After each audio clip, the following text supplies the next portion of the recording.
If you look at India's FTA strategy, we have reviewed the strategy. We are now going for the countries who are all complementary economies and the major export market.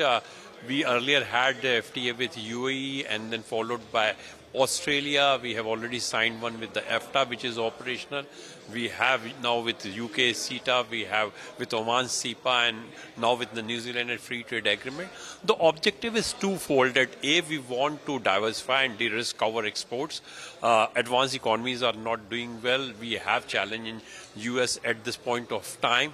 And probably we are also want that India should be a global destination for the FDI. A lot of FDI is flowing to the country, not just for catering to the domestic market, but they want to use India as a hub for their global exports. And probably this kind of partnership will help a lot.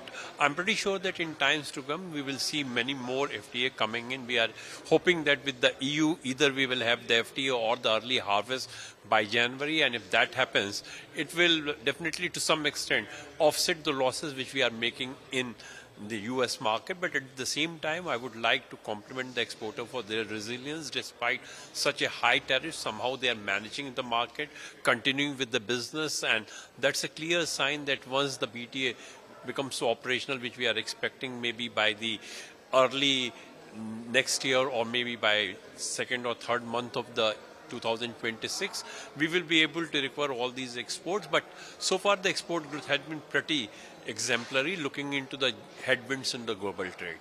Once you are having a vibrant domestic market, you are not at the whims and fancy of any of the partner to go for the FTA, because you are not like a Southeast Asian country where you are dependent on exports.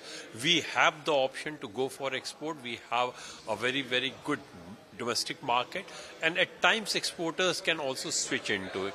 Just to highlight, when there was Red Sea crisis and we thought that ceramic industry being a low value, high volume product will be hit hard, we went and saw the cluster in Khurja. They were doing good business. They said they have diversified from the export market to domestic market. Now with the freight softening, they have again moved to the exports. So probably that kind of option which India has, that is not with many of the country, and that's why probably we can live with, even if the FTA is not quickly concluded or it takes time, because the other options are open to us. In fact, if you look into India's trade deficit of goods and services together, we have a trade deficit of little over $100 billion. We have 200 billion plus deficit in the merchandise side, but then we have surplus of 100 billion plus in the services. And $100 billion is compensated by the remittance. We are now the largest recipient of foreign remittances. We will be receiving close to $130 billion, and that is providing much cushion to India. So it's not the issue that we are concerned with the trade deficit, though at times we want that some of the imports which are happening, which is possible to substitute it, domestic industry should look into that. Government is keen to provide an ecosystem where such products can be manufactured in the country. And India being a large country, we have large companies, small and medium companies. So we have the flexibility to go for the import substitution in much bigger way than any other country. In fact, growth has been remarkable looking into the headwinds into the global trade. We are seeing that global trade is becoming tougher day by day. Countries are moving inward. There is rising protectionism. Non-market access issues are coming in the way. There is huge volatility in the currency also. But so far, export sector has done very well. And in fact, that is beyond what we expected to do that. And that shows that probably exports are going to stay. And we will see much growth in exports, because probably the worst is over for the Indian exports. It will be a mix of that. We have already 3 deals which needs to be operationalized. With UK, we are expecting that to happen around April, March. With the Oman, we expect to happen in next 3 months, and so is with the New Zealand. But at the same time, India will be forming up with the EU. We have now FTA negotiation going on with Eurasian Free Trade Area. We are also looking into having one with Israel, Chile, Peru.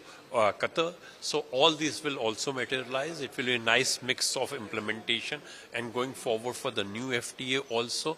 I personally feel that these kinds of the FTA is also encouraging the company to look for diversification. In fact, when the US tariff came, we thought that our marine sector will be the worst hit because roughly 35% of the marine product goes to the US. But look at the sector, they are growing by 20%. They have quickly moved to EU, to Russia, to China. And I think that's a good sign. The only positive sign for this tariff is that Indian industry is now looking toward diversification seriously.